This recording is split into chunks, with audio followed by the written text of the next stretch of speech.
I'm going to say a bunch of things that probably I shouldn't say, but that's what keeps it interesting. I think there could be tens of billions of Optimus robots out there. We're going to launch the fastest production ramp of any large complex manufactured product ever. Starting with building a 1 million unit production line in Fremont. That's line 1. Then a 10 million unit per year production line here on the... I don't know where we're going to put the 100 million unit production line. Maybe on Mars, I don't know. But I think it's going to literally get to 100 million a year, maybe even 1 billion a year. People often talk about eliminating poverty, giving everyone amazing medical care. Well, there's actually only one way to do that, and that's with the Optimus robot. With humanoid robots, you can actually give everyone amazing medical care. Optimus will ultimately be better than the best human surgeon, with a level of precision that is beyond human. So I think that's a pretty wild concept to say, okay, if people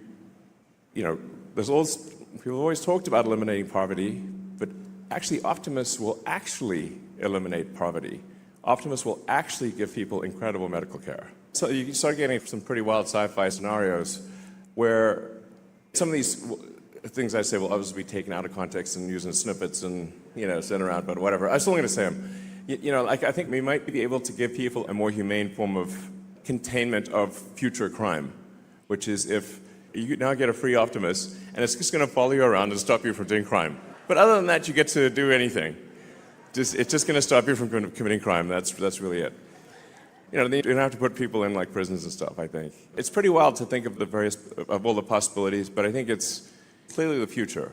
My book recommendation for the best, mostly utopian sci-fi future are the Ian Banks books, the culture books. So if you're curious, like, what do I think the future is probably like? I think it's probably a bit like that. Or, Asimov to some degree, but I think it's, and Heinlein, but Ian Banks, if you're like saying, what does Elon think the future probably will be like for AI and robots, it's kind of Banksian. Now, and things do get kind of wild from an economic standpoint, because at a certain point with AI and robotics, you can actually increase the global economy by a factor of 10 or maybe 100. There's not like an obvious limit. So, like, Optimus is kind of like an infinite money glitch. Maybe there won't even be money in the future, or money might be measured in terms of wattage, like how much power can you bring to bear from an electrical standpoint. So I guess what I'm saying is hang on to your Tesla stock. Yeah.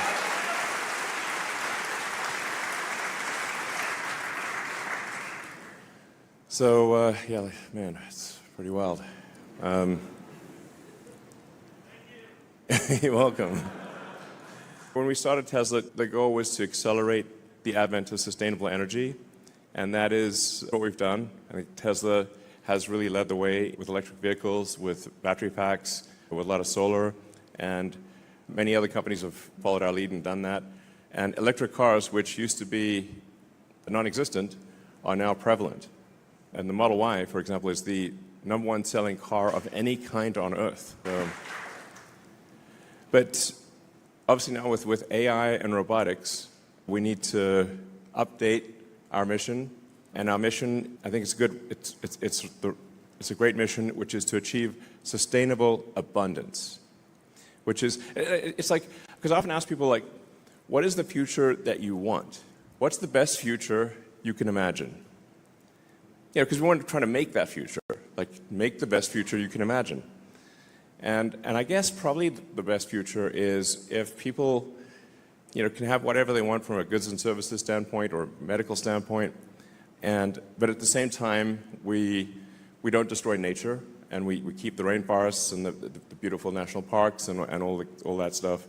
And so that's what I mean by sustainable abundance, is that people can have whatever they want, have all their needs met, but we still keep all of the natural beauty that we want. I mean, if somebody can think of a better future, I'm all ears. But I think that's probably the best way to go. As you know, every Tesla is designed to be autonomous, so it's difficult to explain to people if they've not. In fact, I'm sure you've all encountered this, where you try to tell people that the Tesla can drive itself, and they think you're crazy or something. Apart from the Cybertruck, our cars look pretty normal.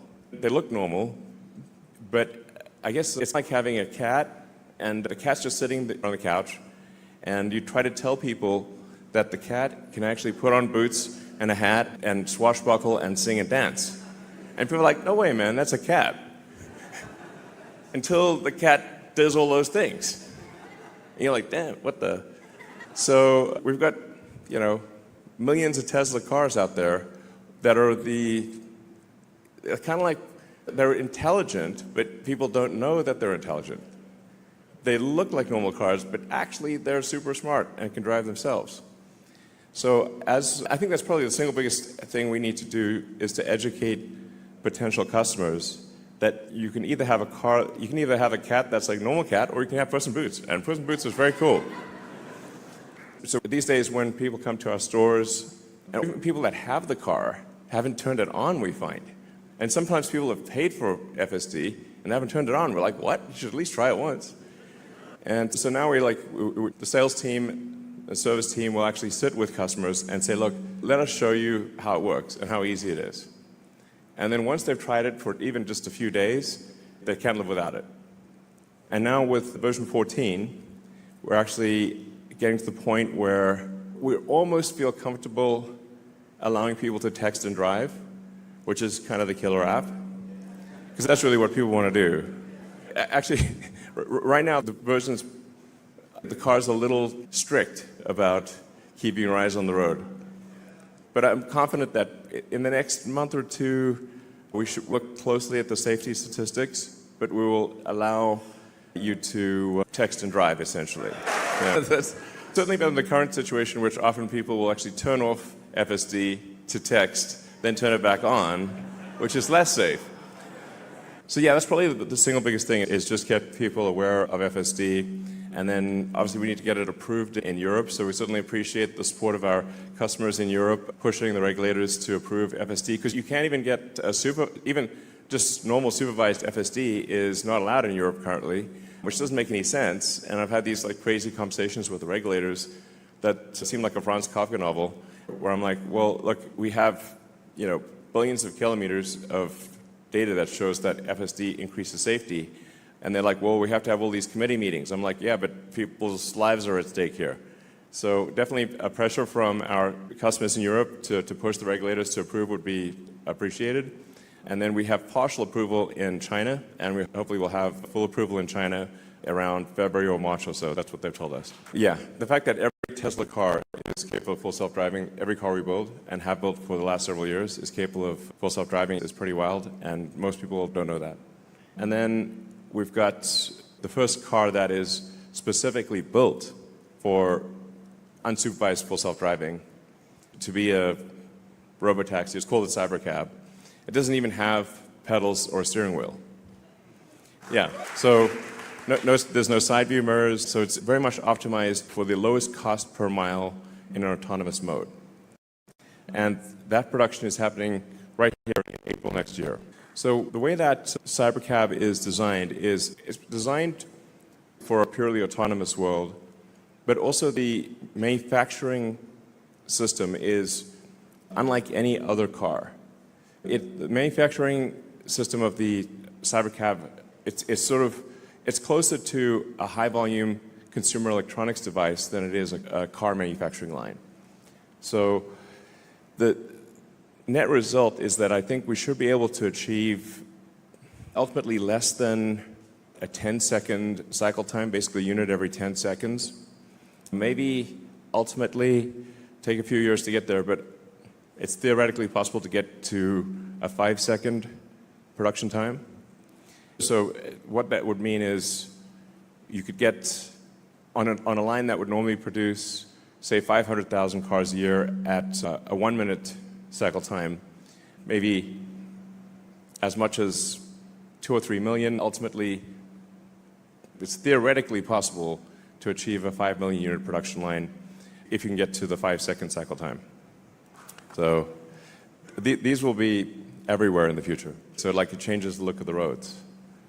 So, now, the ingredients, when you look at what Optimus what's required to make Optimus and the various ingredients, what do you need to do to do high volume humanoid robot production. I think it's worth considering that really the cars we make are already robots, but they're four-wheeled robots. So Tesla is already the biggest robot manufacturer in the world because every car we make is a robot. When you break it down to the fundamental elements, you've got batteries, power electronics, motors, gearboxes, you've got connectivity, you've got a vision-based AI. Hi, Optimus. And all the various pieces that you need for a humanoid robot. You need the AI chip, you need the AI software, you need to be able to manage a large fleet. And really, Optimus is a robot with arms and legs, as opposed to a robot with wheels. Tesla's ideally suited, I think, to succeed in this arena. You will see certainly many companies showing demonstration robots. There's really three things that are super difficult about robots. One is the engineering of the forearm and hand, because the human hand is an incredible thing. It's super dexterous. So engineering the hand really well, the real-world AI, and then volume manufacturing. Those are generally the things that are missing. One or more of those things are missing from other companies. Tesla is the only one that has all three of those. So this is the Optimus kind of initial, it's kind of the prototype production line. The high volume production line will be very automated, obviously, but this is really the production line that we use to make the prototypes. So you can get a sort of rough sense for what it takes to build the robot. You got to pull the finger. As I've said before, I think once we reach about 1 million units per year of sustained production or in excess of that, I think probably the cost of production is around $20,000 in current year dollars. So this will be certainly very affordable. And yeah, like I said, I think Optimus will ultimately increase the size of the economy probably by a factor of 10 or more. Next year, we start production with Optimus version 3. What you're seeing here is Optimus version 2.5. Optimus 3 is an incredibly good design. The Tesla engineering team is amazing. When you see Optimus 3, it will seem as though there's someone like a person in a robot outfit, which is how we started with Optimus. It really is going to be something special. Optimus 4 hopefully starts production in 27, and Optimus 5 in 28, so it's kind of like an annual release cycle with significant improvements with each one and gigantic increases in the scale of production. Sustainable abundance via AI and robotics. That's the future we're headed for. And as I think most people here know, the safety statistics show that miles driven on FSD are much safer than miles driven without it. So what this will translate to ultimately is saving the lives of millions of people and preventing hundreds of millions of accidents. So a massive increase in lives solved and tragedies avoided. It's going to be amazing. And how many people here have tried 14.1? Okay. All right, cool.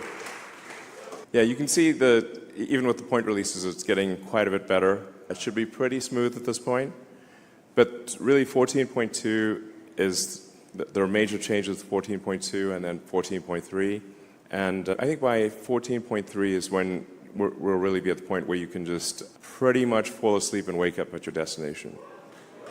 I've been putting a lot of time into the new Tesla chip design because in order to have a functional robot, you have to have a great AI chip.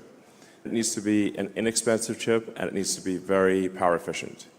We believe the AI5 chip will be probably about a third of the power of, say, something like a Blackwell, an NVIDIA Blackwell, which is a great chip, for roughly a comparable performance, and much less than 10% of the cost. This is a chip that is very much optimized for the Tesla AI software stack. So it's not meant to be a general purpose chip, it's meant to be an amazing chip for the Tesla AI software. I think it is because we are specialized, we're not trying to, NVIDIA has to serve the superset of all past and future customers.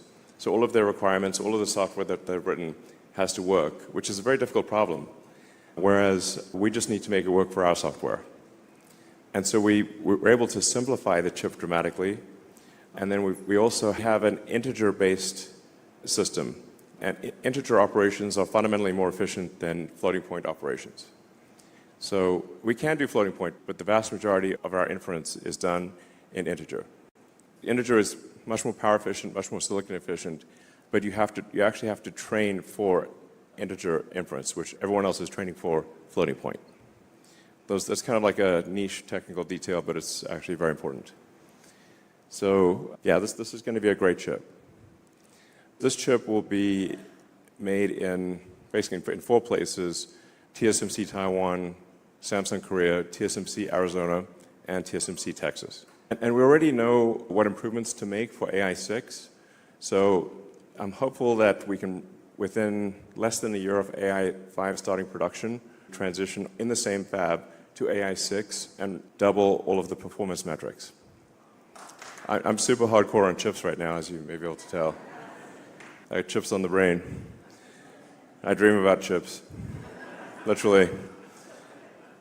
I can draw the broad brushstroke physical design of the AI5 chip by heart at this point. It's a good chip. So this is really key. Now, one of the things I'm trying to figure out is how do we make enough chips? I have a lot of respect for the Tesla partners, TSMC and Samsung. Yeah, maybe we'll do something with Intel. We haven't signed any deal, but it's probably worth having discussions with Intel. Even when we extrapolate the best case scenario for chip production from our suppliers, it's still not enough. So I think we may have to do a Tesla terafab. So it's like Giga, but way bigger. I can't see any other way to get to the volume of chips that we're looking for. I think we're probably going to have to build a gigantic chip fab. It's got to be done. So anyway, some of the stuff I've already talked about. We've done a tremendous amount for sustainable energy, and that's only going to grow over time. The world is moving towards a solar battery economy, which is ultimately where it was going to go anyway, but what Tesla's done is accelerate that outcome. Sometimes people don't understand quite how much energy comes from the sun. The sun is 99.8% of all mass in the solar system, Jupiter being 0.1%, and then 0.1% is miscellaneous, Earth being in the miscellaneous category. Say, like, we'll build the fusion reactors on Earth. It's like, well, actually, the giant fusion reactor in the sky is basically impossible to beat, to such a degree that even if you could burn Jupiter in a thermonuclear reactor, the amount of energy produced by the sun would still round up to 100%. That's how much energy the sun produces. So solar power is necessarily the future. And I think there's going to be a lot of solar-powered AI satellites. And I think Tesla's going to play a role in that. We've obviously refreshed the product line, so S3XY. If people haven't tried the Model S, 3X or Y, or the Cybertruck, I recommend at least getting a test drive or a test ride, as the case may be. Try out the full self-driving. I think you'll be blown away. To those who do not, if you might be listening and don't have a Tesla, you should try one. Of course, we've got the Cybertruck, which is the toughest truck of all time. It's literally bulletproof, faster than a Porsche 911, and can out-tow a Ford F-350. So it's a great truck. Starting next year, we manufacture the Tesla Semi. This is we already have a lot of prototype Tesla Semis in operation. PepsiCo and other companies have been using the Tesla Semi for quite some time.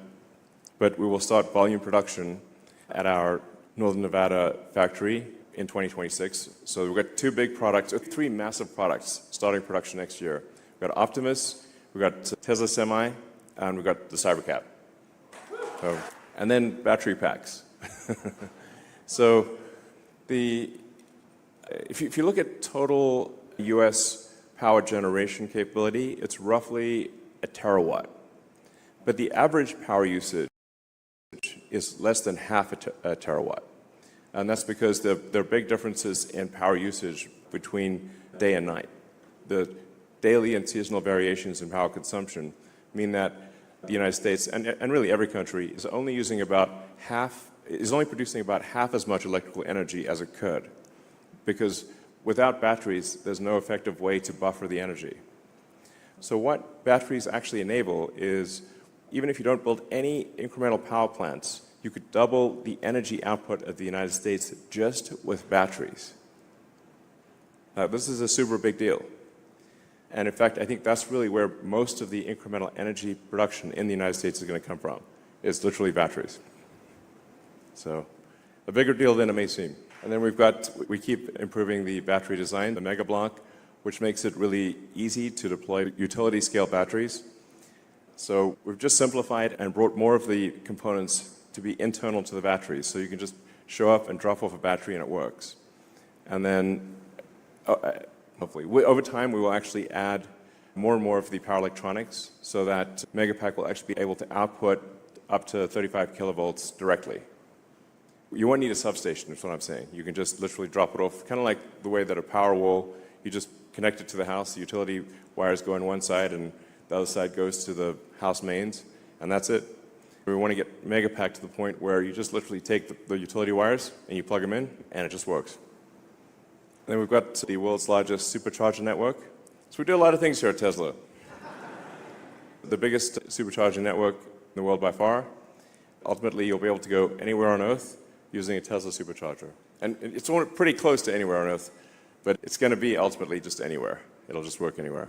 So the supercharger team has done great work expanding that and improving the efficiency of the supercharger network. And in North America, they did such a good job that the other car companies basically said, well, they'll just use the Tesla supercharger network. I'm like, okay, sounds good to us. It's always important to have a slide on safety in the factory. We continue to improve safety for our factory workers. We care a lot about their well-being. One way you can tell if a company is a good company or not, if you just walk through the factory or walk through the office and catch the vibe. The vibe in the Tesla factory is good. People are happy. And that's how you know it's a good company. We've also put a lot of investment into raw materials. We've built in South Texas and Corpus Christi the biggest lithium refinery outside of China, I believe. It's starting off with 50 gigawatt hours of lithium, and we'll expand from there. So this is very important to have, in a worst-case scenario, that we have the ingredients necessary to make a battery. And then we've got here on this site the cathode factory, which is just the sort of giant building about a half mile that way. And then also at this factory, we make the 4680 cell, which is getting better and better. That 4680 cell is being used in the Cybertruck and will be used in Optimus. But we continue to get cells from many suppliers. It's kind of like the chip fab thing. We'll take as many chips as our suppliers can provide us, but if they can't provide us with any incremental cells or chips, we have to make them ourselves or we get stuck. That's the Tesla Semi factory. So it's going to be pretty cool to see these going down the road in scale. Yeah, so that's the basic plan. Sustainable abundance for all. All right, so yeah, I guess we can go into Q&A now. Maybe at the next annual shareholder meeting, we'll have Optimus take some of the questions. That'd be cool. So let's see, Alexander, well, thank you for your help, by the way. Yeah, please go ahead. Thank you. Is that a mic? Is it? No, let me hold it. It's okay. Well, what a year's been, right? I mean, just a year ago, President Trump got elected on the same day. These 12 months have been a heck of 12 months. Thank you to the board, because I think they had to weather quite some storms of institutional investors. And obviously, thank you to you. And we stand with you. I think we showed it, and we will show it. So we would like to express a wish, please. This is a nice venue. We love coming to the factory, and I think it's actually great we're doing this at the factory. But there are thousands of retail investors who are crying because they cannot. They come to me. I love playing the mama, but I now give it to you. Please organize a bigger venue. We're bigger than Berkshire, and we will do better than Berkshire. Okay, sure. And we can pay to make it happen. Yeah. Actually, Tesla will be way, way, way bigger than Berkshire long term. It's going to be kind of nutty. All right, we'll do the next one. Maybe we'll do it in the, like in the downtown arena or the soccer stadium or something like that. And get your security check. We want to make sure that you're safe. And if you can bring the other Elon companies there as well, investors would really appreciate it. All right, sounds good. So thank you very much for listening to that. All right. Elon, as a father, I just want to first thank you for everything you're doing in the world, especially freedom of speech. Thank you. And one question, will you or Tesla ever consider FSD tied to an owner's account rather than a vehicle to encourage more frequent upgrades, provided the transfer is to only a brand new Tesla vehicle, while fostering brand loyalty? If the vehicle is sold or traded without upgrade to another Tesla, FSD ownership would end. Well, we have done that a few times. I guess we could extend it again. We'll extend it for at least another quarter, and then play it by ear after that. We now have over a $40 billion war chest. We're cash flow positive and Yes. remain that. We know how you feel about fiat already. Is it time to take a look at Bitcoin? What's your belief on that? Also, you've hinted towards that there's a wheelchair accessible model in the works. Were you Yes. referring to the Robovian? And if so, can we please speed up production to help the least fortunate? Sure. Yeah, obviously we need a vehicle that's big enough to fit a wheelchair, if it's wheelchair accessible. So I think that is the Robovan or robust or whatever we call it. I mean, it's not like we're slowing down because we want to slow down. It's like we're spinning like a zillion plates here. But I do think it would be very cool because I think aesthetically as well, it would change the look of the roads and make it feel like the future. So it won't be long before we make that. Since we do have Optimus, Cybercab Optimus, and Semi all next year, it'll probably have to be maybe a couple years from now or something like that. But we certainly will make a wheelchair accessible vehicle. So. Hi, Satoshi. I was privileged enough to attend the Investor Day, and you also talked about the factory being a product. And I saw the dry cathode method and so forth, and I wanted to know the progress in that, and also would Optimus be working on that in the future production line in the future? Yeah, I guess the dry cathode, man, that's turned out to be a lot harder than we thought. So, I mean, it does look like it's going to be successful, and it will have some cost advantage relative to wet cathode. But if I had to wind the clock back, I would probably have gone with wet cathode instead of dry cathode. It just turned out to be a lot harder to make it capable of high volume production with super high reliability. But we will be scaling up battery cell production at Tesla and looking for cell production from our suppliers as well, because we're going to be ramping up production very dramatically at Tesla. Now that we believe we have full self-driving, that we have autonomy solved, or within a few months of having it unsupervised autonomy solved at a reliability level significantly better than human, it's time to ramp up production. Because the value proposition is now much greater than a regular car. The killer app really is for people, can you text and drive, or can you sleep and drive? Can the car take you to your destination, or do you need to pay attention and have to drive it? Before we allow the car to be driven without paying attention, we need to make sure it's very safe. But like I said, we're on the cusp of that. I know I've said that a few times, but we really are at this point, and you can feel it for yourselves with the 14.1 release. So we're going to push to expand vehicle production as fast as we possibly can. Aspirationally, we'd aim to increase vehicle production by about 50% by the end of next year.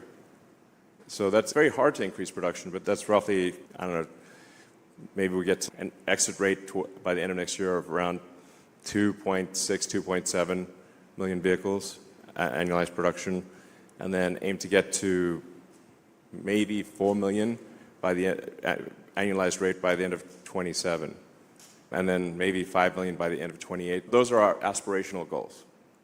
This is a gigantic increase in output, which means that the entire supply chain has to move in unison with that increase in volume. The nature of producing a large complex product is that it moves as fast as the least lucky, dumbest element in the entire system, and there's 10,000 plus items. This really is it's not just a new chapter for Tesla, it's a new book. And that new book is massively increasing vehicle production and ramping up Optimus production faster than anything's ever been ramped up before in history. Awesome. Elon, thank you. The retail shareholders really care. So I echo the sentiment of a larger venue where more can come. I was fortunate enough to be here last year.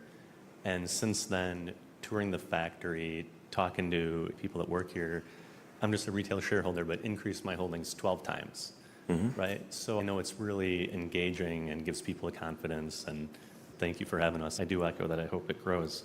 Last year, I'm the one that asked you about your well-being and safety. Oh, yeah. Still alive. And it was a broad, general question, and it was before some of the uncertainty that's unfolded since then. So I hope it had a positive impact. We all care. And so my question this year, you've talked recently about the most mind-blowing product demo of all time. Roadster. Yeah. And I have patiently been waiting on my Founders Series Roadster reservation. So on behalf of the Founders Series guys that have stuck in there, can we be invited to this unveil Oh, yeah, sure, absolutely, definitely. Okay. Yes. So all Founders Series can be invited? Yes, yes. I mean, it's the least we could do, frankly, for people that are long-suffering Roadster reservation holders. I feel confident in saying it will be the most exciting product unveil ever. And I hope that whether it goes well or doesn't go well. Since I'm up here, can I get the first one? Well, I guess it's according to whoever put down their deposit in that sequence. So that's but you'll get a very early one. The new Roadster is very much sort of like it's not even the icing on the cake, it's the cherry on the icing on the cake. So, I mean, it's really kind of like, it's not essential for sustainable abundance, let me put it that way. But I do think there should be very cool technology in the world that is way beyond anything that's ever existed. And I think I'd like those, like even if I could never have access to those things, I'd like to know that they exist and see the future happening. So I think it will be inspiring to a lot of people. It's like the coolest car, if it even is a car, that will probably ever exist. Congrats on the proposal plan. That was amazing, the compensation. Question back to chips, Chips will be the limiting factor. to the future. Chips and electricity are the two limiting factors. And we got the energy and power and energy packs ready to roll. So I think on the chips, I think you said TSMC, Samsung, perhaps Intel 14A, and several different sites. I heard a couple U.S. factory sources, which is... I mean, we're like everyone. Everybody. It's like... Yeah, and so I guess is there an open door in the future of investing directly into some of those foundries? And second question, how big is a terafactory? Can you put that in scale and yeah, that's a good point. conceptualize? That's a semiconductor terafactory? Yeah, well, the thing is that we actually have agreed to buy all the chips that are made from the fab, So it's basically a money printing machine for TSMC and Samsung. It's like literally, the faster you make the chips, the faster we send them money, but it's still not going fast enough. That's why I think, as far as I can see, the only option is to go build some very big chip fab. And then you got to solve memory and packaging too. Otherwise, you just tap out at whatever the chip production rate is. So I guess Tera would be at least 100,000 wafer starts per month size fab. And maybe that would be one of 10 in a complex. So it would ultimately be 1 million wafer starts per month. Yeah, exactly. You can tell when it gets the giggle factor, that's probably a good sign that we're onto something special. I wouldn't be surprised if long term it's like 1 million wafers a month. Hi, Elon. I'm a long-term investor, so I've been holding the shares for 12 years. I worked at the Autopilot team development for 10 years, and I brought my dad here from Brazil. We actually won the Tesla Vision contest with the Cybertruck B video, so I hope you get to see that at some point. Thanks for the free Model Y. And my question is about, obviously, market expansion, but not only South America, Brazil, but also into Mars, like with the upcoming rendezvous of Mars and Earth. What's going to be in the payload, where we're going to send there? Well, Optimus is going to play a big role. Well, Optimus and I think Tesla vehicles will play a big role on the Moon and Mars. So for a Moon base and a Mars city, Tesla vehicles and Optimus robots are a natural fit for building and operating a Moon base and a Mars city. So, sorry? Cybertruck also? Yeah, it's Cybertruck. You will need to drive around in a pressurized vehicle if there's a person inside. It'll be something cool. A next-level moon buggy or Mars buggy. All right? Hi, Mr. Musk. I've been a fan of yours since 2006. I think I saw a piece in Popular Science magazine. It was really cool, and I think I was 15 at the time. Shareholder since 10 years now. It's been really, really rewarding. It's changed my life. So thank you very much to you and Tesla. My question is regarding Tesla's mission for a sustainable future as it pertains to autonomy. I personally fully expect a deflationary period after, unlocked by autonomy, basically, both in moving humans and goods and whatnot, excluding Optimus even. Yeah. What efforts is Tesla going to focus on to reduce the dollar per mile? Rough math, I think like 30 cents a mile would be really nice. 50 cents is pretty good too. I mean, looking at inflation later on. And then I guess the second part of that, how low does it have to be for people to just stop buying cars, like where it doesn't make economic sense to do that? I expect that to affect economies of scale and then further increase the pricing of vehicles there on out. So like, what is that node at which inflection happens?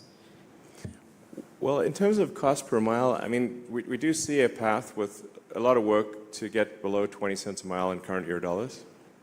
Some would agree that things will probably be deflationary as productivity increases, because you can think of money supply as being the ratio of goods and services to the growth in goods and services versus the growth in the money supply. That ratio is basically inflation.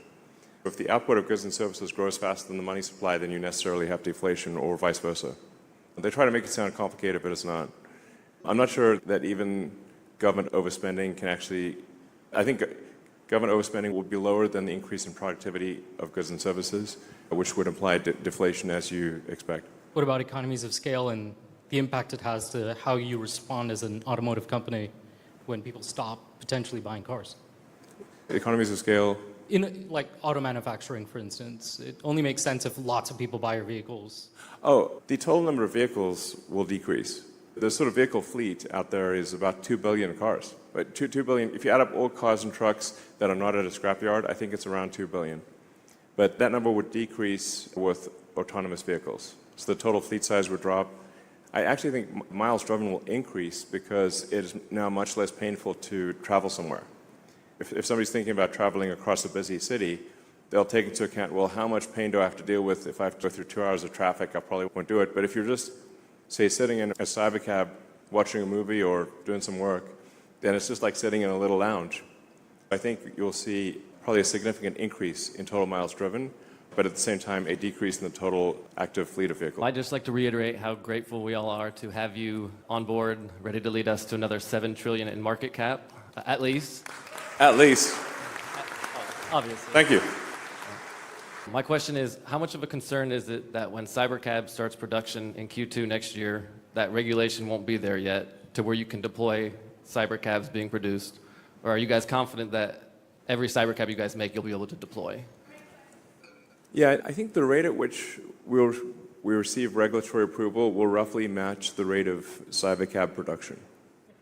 It'll be maybe a little tight, but it's about right. And I'd like to thank Waymo for paving the path here. It's very helpful. I think we'll be able to deploy all the Cybercabs that we produce.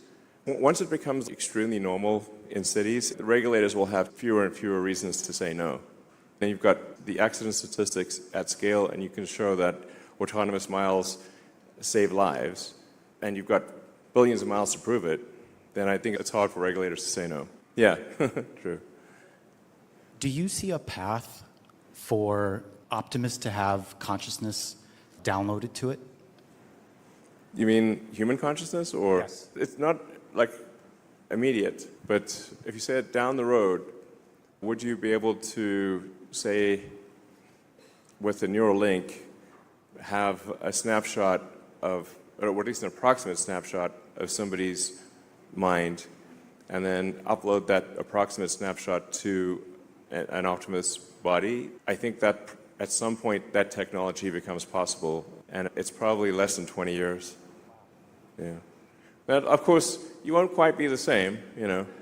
Be a little different because you'll be in a robot body, and the mental snapshot will not be precise. It'll be probably pretty close, but not exactly the same. On the other hand, you know, are you the same person that you were 5 years ago? Nope. I mean, a lot of things have changed.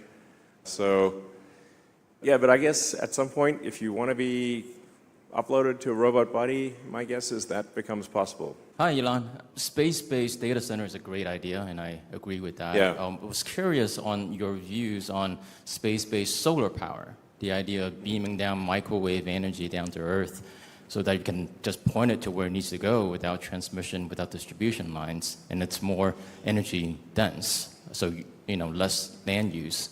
Just curious on your views. Well, space solar power, until the advent of something like Starship, where the cost per ton to orbit drops by orders of magnitude, the cost of getting payload to orbit is so high that there was no possibility of space solar power solving anything, really. Now, with Starship, I see a path to Starship cost per ton to orbit being lower than air flight. If you were to do a long-distance air flight with cargo, like say took a 747 from here at Sydney, Australia or something like that. I think ultimately Starship will be able to do that trip for less cost per ton than an aircraft. So now you've got, that opens up a very wide range of possibilities. The most obvious one, I think, is actually solar-powered AI satellites to move the AI to orbit and essentially deep space over time. You can actually access over 1 billion times more energy from the sun in deep space than you can on Earth. The scaling, to scale to Kardashev, to make any progress on a Kardashev 2 scale, which is using some non-trivial amount of energy from the sun, you kind of have to do space solar power. You could only beam a tiny amount of that back to Earth, or you would melt Earth. Earth actually receives a very, very tiny amount of the sun's energy. I mean, Earth is a tiny dust mote. When you see Earth to scale with the sun, we look like a little crumb. To scale civilization, like I said, to be at all relevant on a Kardashev 2 scale, to even use 1/1,000,000% of the sun's energy, you really have to use solar power in deep space.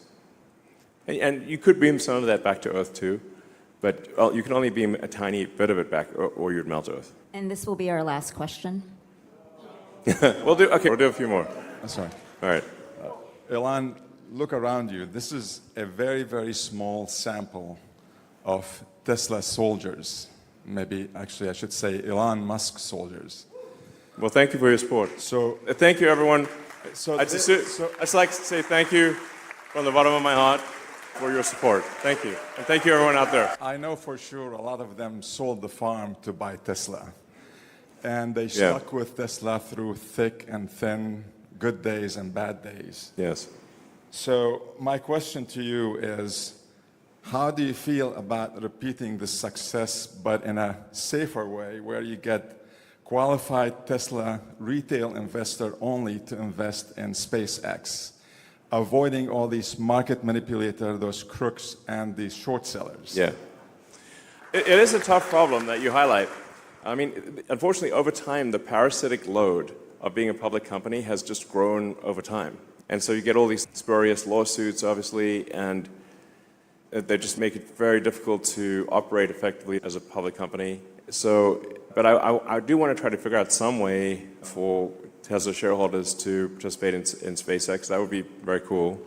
I've been giving a lot of thought to how to give people access to SpaceX stock, because I do want supporters to have SpaceX stock, but there's a sort of 2,500 shareholder threshold for, before you become a de facto public company. Or maybe at some point maybe at some point SpaceX should become a public company, despite all the downsides of being public. All right. First of all, thank you very much, Elon. Just an amazing job you're doing, not only for Tesla shareholders, but the humanity in general. So we've got a couple of questions many of us are asking. Like, we want to know, many of us think you are one of the most consequential business people on earth ever. And we want to understand, how do you think? Like, for example, like a couple one, how did you know in the master plan part 2, this is like 2018 or something like that, you calculated at that point it takes 6 billion miles of FSD miles driven before maybe the world, the regulatory, would approve it. And then the second is, like, when you were deciding if Tesla's going to have, the hardware chips, AI chips, did you know at that time that at some point when you get to AI5, it's going to be used not only for cars, but for bots and for AI data centers? Like, was that luck a little bit, or was it like you kind of knew that was going to happen? Well, generally, in terms of the estimates, like for the self-driving stuff, I generally try to get things to within an order of magnitude. So it seemed to me like probably, and this was technically in kilometers, but it would be more closer to 10 billion kilometers, which is roughly 6 billion miles, than it would be to 1 billion. But I thought it would not take 100 billion kilometers. So it was really just when you're trying to guess something where there's a lot of uncertainty, just try to get the estimate to the nearest order of magnitude, closest factor of 10, and that's why I said probably around 10 billion kilometers or 6 billion miles. And then, yeah, the reason Tesla created a chip team, and it's important to know, like, the vast majority of, like, Tesla is like a dozen startups in one. And we've only really done one major acquisition, which is Solar City, and then some very small ones. So all of this is organic. So I built the chip team from scratch and the AI team from scratch. It was just because it became a limiting factor. So for hardware too, we used NVIDIA, but NVIDIA was at that time focused on making really AI server hardware, which obviously was a smart bet. They're currently the most valuable company in the world. And you know, Jensen Huang and his team have done an incredible job at NVIDIA. My hat's off to them. You know, I'm a huge admirer of Jensen and NVIDIA. They've done amazing work. But they didn't want to do a low-cost, power-efficient car computer at the time, AI car computer. So I was like, well, okay, I guess we need to start a chip team to solve that. So then that's when I hired Jim Keller, and we built the chip team and did AI 3, then AI 4. And then we made some mistakes there with AI 5, but now AI 5 is back on track, and we'll have a very rapid cadence to AI 6 and so forth. This is really necessary for the car to, like with AI 4, I think we can get to 200 or 300% better than human safety, maybe 400% better. But with AI 5, I think we can do 1,000% better, or maybe even better than that. So, than human safety. At a certain point, actually, it might be too much intelligence for a car. Because like, I was thinking, what if you get stuck in a car and you have too much intelligence? But then one of the things we could do is when the car is idle, is use the car as a massive distributed AI inference fleet. With the consent of customers, we're like, do you want your car to earn money for you while it's sitting in your garage at night? We'll pay, you know, $100 a month or $200 a month or whatever the right number is. If you allow Tesla to do AI inference workloads when you're not using your car. So that will also help the AI in the car not get bored. It's like, you know, but they don't always want to drive, so then what do you do the rest of the time? So I think Tesla could actually end up having the largest, Tesla might end up having the most amount of AI inference compute in the world. Like if you think, like maybe if we had 100 million car fleet, and at some point we may have more than 100 million car fleet, and they'll have AI 6, AI 7, you know, and if you're able to run a kilowatt of inference on 100 million car fleet, now you've got 100 gigawatts of distributed inference with built-in cooling and power electronics and distributed power. You know, probably the market's valuing that at 0.0 right now, is my guess. But it seems like an obvious thing to do. If you've got distributed inference AI and you've got the power and the cooling, which is very difficult to do the power and the cooling, and 100 gigawatts is a lot. I mean, the average power consumption in the US, I think, is around 460 gigawatts. That's the entire electrical consumption of the US. So if you did 100 gigawatts, that would be a pretty big number. But yeah, it's basically something is a limiting factor, and then we take actions to address the limiting factor. Thank you for that very much. So you guys just unveiled the Cyber Bear. Looks fantastic. Oh yeah, it's beautiful. We'd want you guys, or you know, maybe do a Cyber Bull here in Giga, Texas. My name's Herbert. I've got a Brighter with Herbert channel on YouTube. This is the Cyber Bulls. We are representing the Tesla Bulls, and we stand with you, Elon. Wouldn't it be cool to have a Cyber Bull right here in Texas? Like a Cyber Longhorn?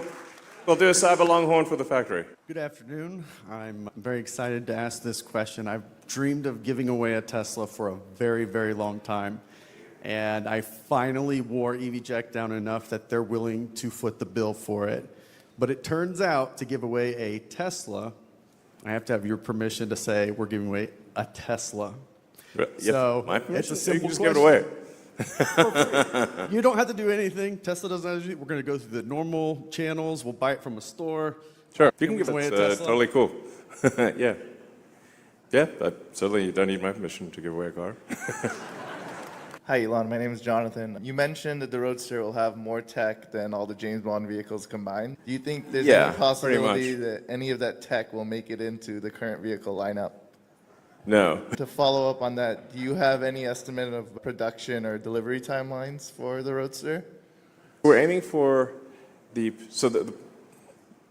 product unveiled and will be of the Roadster 2, which will be very different from what was shown previously. That event will be April 1st of next year. I have some deniability because, I could say I was just kidding. But we are actually tentatively aiming for April 1st for this, what I think will be the most exciting, whether it works or not, demo ever of any product. And then I guess production is probably about 12 to 18 months after that.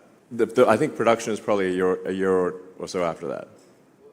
Oh, well, I can't give away the secrets, but you won't be disappointed.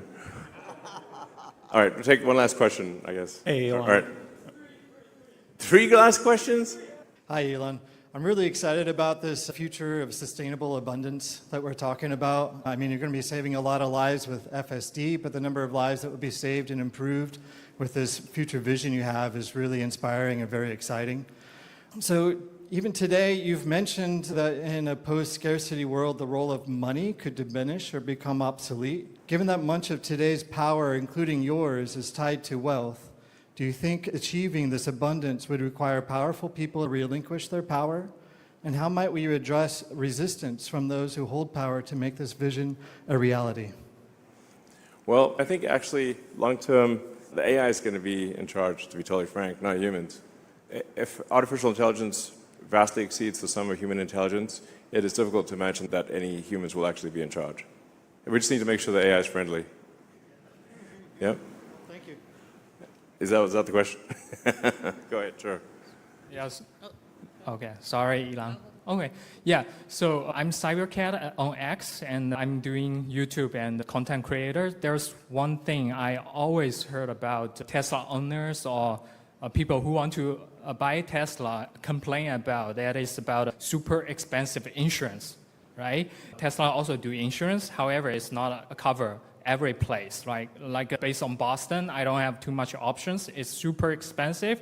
And the other point is the FSD is very safe right now. I've been using FSD for about 4 years, right? Yes. It's getting to a point, it's like almost unsupervised. However, the insurance still does not take this into consideration. They don't ask you whether you have FSD or not, and they don't know how much you travel with FSD, and that is not a part of the risk prediction. So I feel like, what is your thought about insurance going forward, especially when we're getting close to the autonomy? What is path, like either using your own or with the external partnership? For example, there's a company called Lemonade. Okay. Tesla Insurance is trying to expand as quickly as possible, but the regulatory structure for insurance is extremely complex and works on a state-by-state basis. It was really somewhat of a racket. And the rules for insurance are different with every state. It's a very complicated thing. I'm aware that insurance often is too expensive and doesn't take the right things into account. All I can say to that is we'll keep expanding Tesla Insurance. When the car is operating as a Cybercab, Tesla will simply self-insure, so that kind of solves that. But insurance is a real pain in the neck, for sure. I do need to end this at some point. I'll take one question there. All right, thanks, Elon, for taking my question. I appreciate it. My question has to do with compute and how much is necessary to train Optimus and actually get them to a very household, meaningful robot that can do things, and if the partnership with xAI would help accelerate that. Yeah, there's a lot of training compute needed for Optimus. And because the AI chip in the robot is relatively weak, because it's really limited on power, you can make up for that with a lot of training, a very efficient AI that can run on a low-power chip in the robot. So we will actually have to spend a lot of money on training. Ultimately, it'll be like tens of billions of dollars on training compute. So it's a big number. Would a partnership with xAI help accelerate that? Yeah, I think potentially. Yeah, I think that could. Yeah, I think there's potential for accelerating that. Did the xAI investment thing get approved? Yes? Okay, whatever. You know, Tesla and some other company that I have an interest in, and it's like always quite complicated to, do things. It has to go through a lot of hoops to happen. But, I do think there's a lot of potential for collaboration with xAI in the future and with SpaceX. So, all right. Okay, this is the last one. Sorry. Thank you so much. Captain Ali on X, I support you. Thank Thanks. you so much for everything you do. Very simple question. I'm from Israel. I don't represent a lot of people, but people do ask me, and I'm going to ask you. Any chance to have the app in other languages, like Hebrew, for example? The app is... The app itself, yeah, just the app, the application. The app is not in Hebrew? No. Oh. And a lot of people don't speak English, so it's Oh, okay. weird. Shoot, I thought we had it in all languages. Okay, well definitely the app needs to be in all languages. All right. So, all right.